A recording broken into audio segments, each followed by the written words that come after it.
Hi guys, this is Carter Cassion, your partner in sales. Today I'm going to talk about culture, and the reason is because it is important in every single thing that you're doing as a salesperson. So CEOs are paid top dollars to drive the mission, the vision, the values of an organization. And those that are successful definitely take time to implement a successful corporate culture. So, my job today is to talk about culture and how you, as a sales professional, can use your strategies, understanding how to position yourself in every work environment, in every organization, and make sure that you make use of your knowledge about the culture to better provide your service. First and foremost, let's talk about definition of a culture. What is a culture? I gotta say that a culture is like a collection of goals. It's a mindset. This is a way to live. This is a lifestyle that is used within the company to help everybody speaks the same language, from customer satisfaction to making sure that every employee in the company feels good to work, and from, I would say, entry level to the highest level of executive. So everybody should be speaking the same language. So culture is extremely important, especially for a sales professional, because when you understand your culture, when you understand how your culture can explain the vision, the mission, the values of your organization on the daily basis, you can definitely do better in everything you do because you become more confident in what you're doing.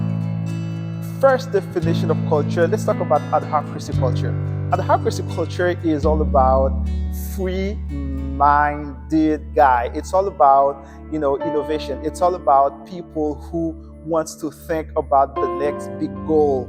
This is really free thinker, for example. So in an adhocracy culture, so what you're going to find is people that are thinking, who don't need you to tell them what to do. They are just thinking about how to look for the next big thing, like Google, for example. So they have a really good adhocracy culture. I would definitely say that every tech companies that really rely on innovation to thrive definitely are using an adhocracy culture.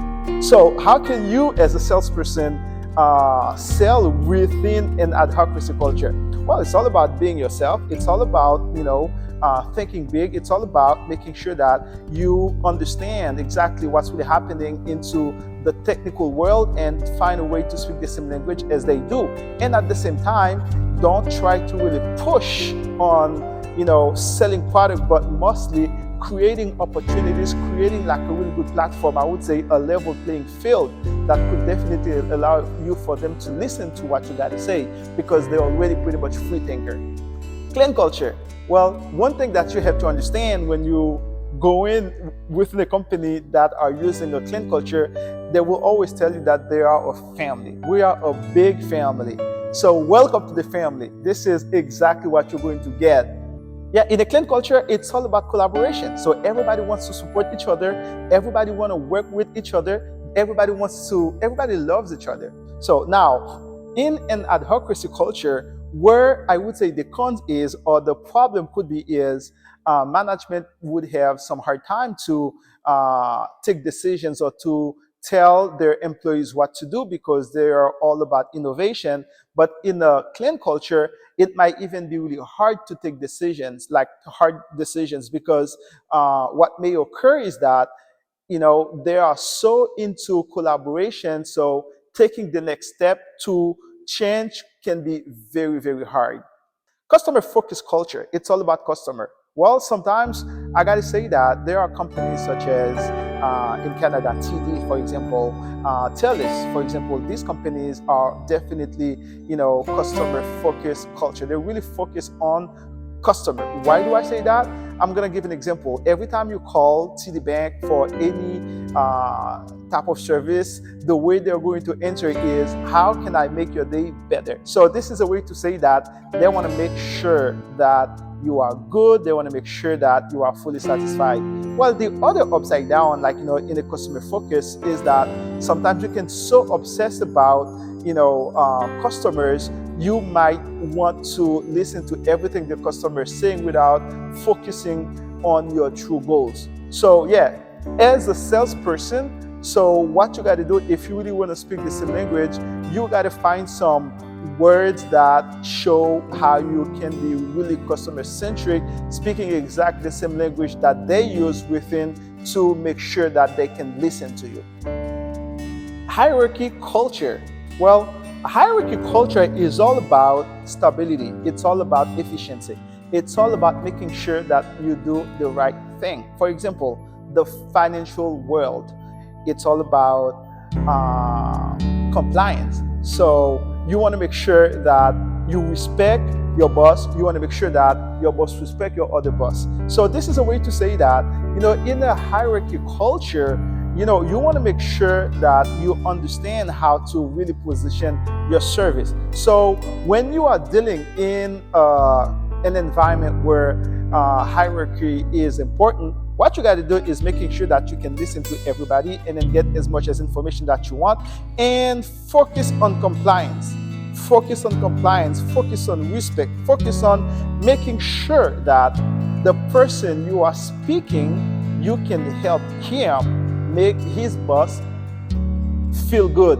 You make him feel good by making sure that his higher superior is satisfied about the service that you guys are going to offer. So the only thing I would say about hierarchy culture is that sometimes it can be also really tough, especially when you're dealing with different employees. And sometimes some employees don't like to really they don't like to be fully compliant, and that can also really decline, or I would say lower their level of engagement. So so hierarchy culture is definitely important because it's all about compliance, but at the same time it can be a little problematic if ever you do not really emphasize on focusing on engaging all the employees to do exactly the same thing. A market-driven culture is a really competitive culture.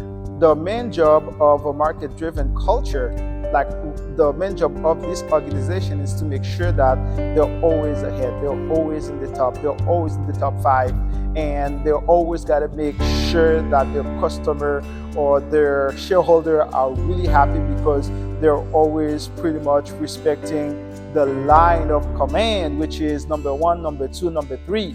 So yeah, this is a really good thing, and that requires some very competitive team members. So team members that are working in competitive markets needs to be sharp. They need to be focused. They need to they need to be fighters. But at the same time, it can so the cons, I would say, into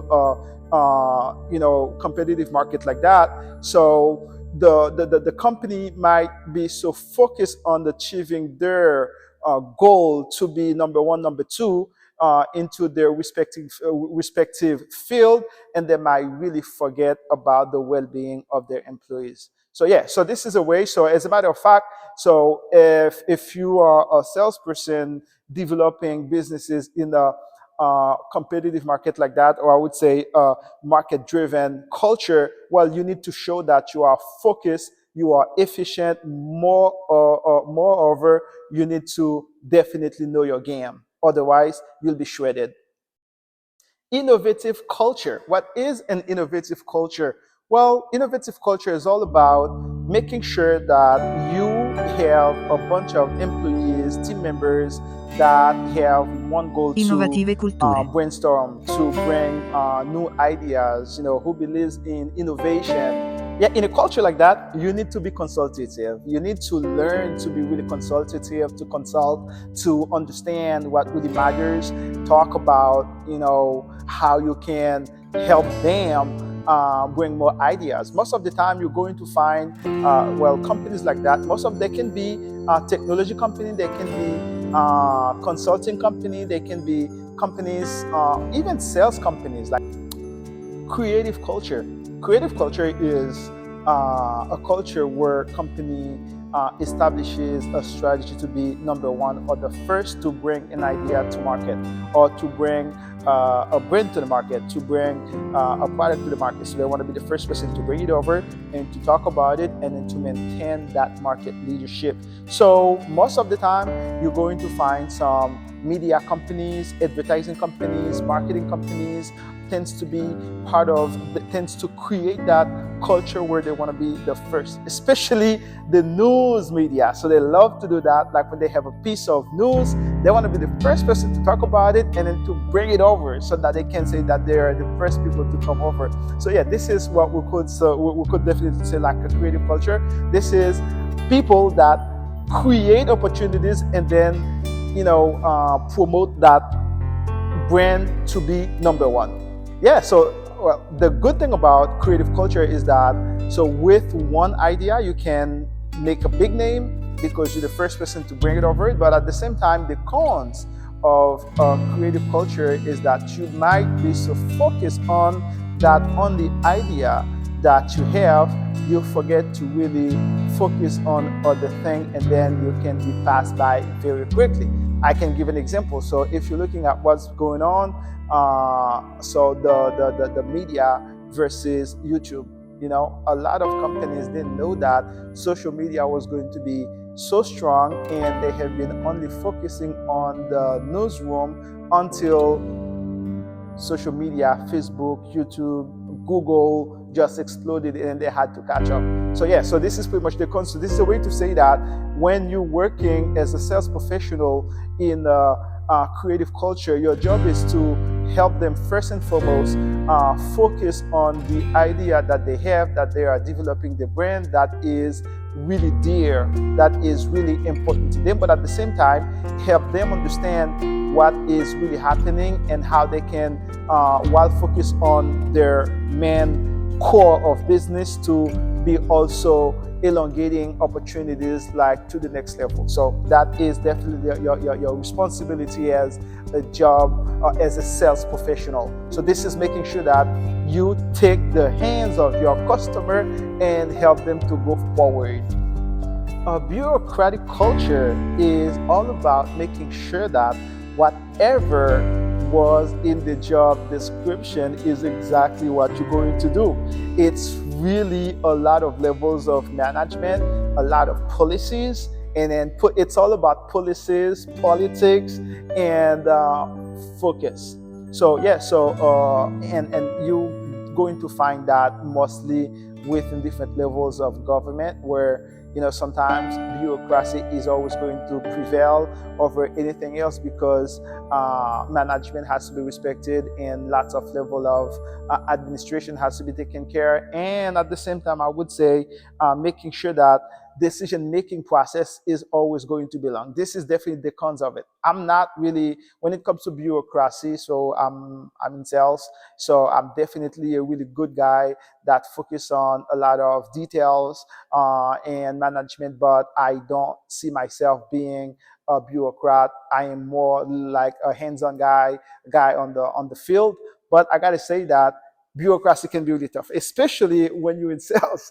You might probably do everything right to get a deal, and then the deal is stuck within one office to another one, and then it takes time to pretty much get the deal to sign. Yeah, so for me, like a bureaucratic culture is not most of the time like the best culture that I like to really work in. Charismatic. So let's talk about charismatic leadership culture.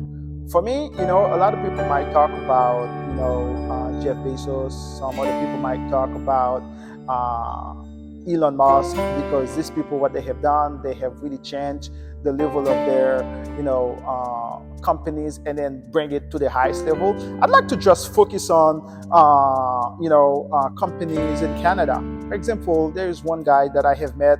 I would say two guys that I have met. One is Jean-Francois Chalifou. That guy is the CEO of Beneva, and then the other guy is Dominique Lalonde. These people, I have met them, and then they have been really charismatic. So these are leaders who make sure that when you're next to them, you feel good, and then you can also see the level of changes they have brought to their organization. For example, one thing that I really love about Mr. Shalifu as a charismatic leader, I definitely believe that he did a great job is in establishing two companies, La Capital and SSQ, and make them one company, Beneva. But what I like about him is how he really, motivates, his team members, his employees by value their work, and at the same time making sure that the people that matters the most to them are the members. He highly talks about that, and that shows you the commitment of this company to pretty much grow by focusing on the growth of their employees and then value their members. Yeah, so if I would have to talk about culture, there would be so many culture to talk about. But what I gotta say is that, whether you are from a clan culture, or you from adhocracy culture, or you from any type of culture, the sales professional has one job to do, is to understand what matters to each culture, and also the core definition of each culture. Like I say, me, one thing I like to do when I go to meet a customer, for example, who is part of a clan culture, I'll bring some coffees, I'll bring some donuts, and then we're gonna talk, because at the end of the day, they love that. This is pretty much like what they want. They want to develop that, relationship. For example, if I want to talk about like adhocracy culture, but before I leave, I'll just do some research to see what's really happening, from the technology world, and to have the conversation started, because they need to know what's really happening so that they can pretty much bring some new ideas to the table. So it's all about making sure that you do your job, you do your homework, you understand exactly where to start for every culture, and make sure that you connect. At the end of the day, people buy from people that they like. So if you can connect with any type of culture, you can be successful in sales. It's not about making sure that you know all the product from A to Z. It's about making sure that you understand what matters to each culture, what matters to each person from the company. How can you make sure that the team members that we call the stakeholders, the shareholders, the C-suites are on the same page? It's all about by understanding what the culture means within their organization. Well, I hope that helps. This is one thing I really wanted to bring to the table today. I wanted to talk about culture. So at the end of the day, like I say, so whether you are the biggest CEO of the world, the biggest CFO, COO, CIO, any type of C-suite executive, you need to make sure that the culture within your organization is well established. Yeah, so you want to make sure that your culture is well explained, that everybody understands the culture, everybody understands the definition of the culture, because I got to say that there are a lot of companies, unfortunately, that are doing well, but they don't understand what culture they are, developing is. You're going to find some big corporations, sometimes like every branch has a way to do business because the culture is different. It could be just the fact that each province or each state have a way to do business, and then they have to pretty much get used to the culture of this state or this province. But at the same time, what really matters is you need to understand exactly the definition of which culture you're part of, so that you can be really successful in what you do. And as a salesperson, the first thing I think that you should be doing is, whenever you're going to meet with a C-suite executive, after making sure that you understand the vision, the mission, the values of the organization, your first job is to get to understand the culture of the organization, because this is definitely going to help you better position the service that you will have to offer. Hope everything works. Thank you for the time. Carter Cassion, your partner in sales.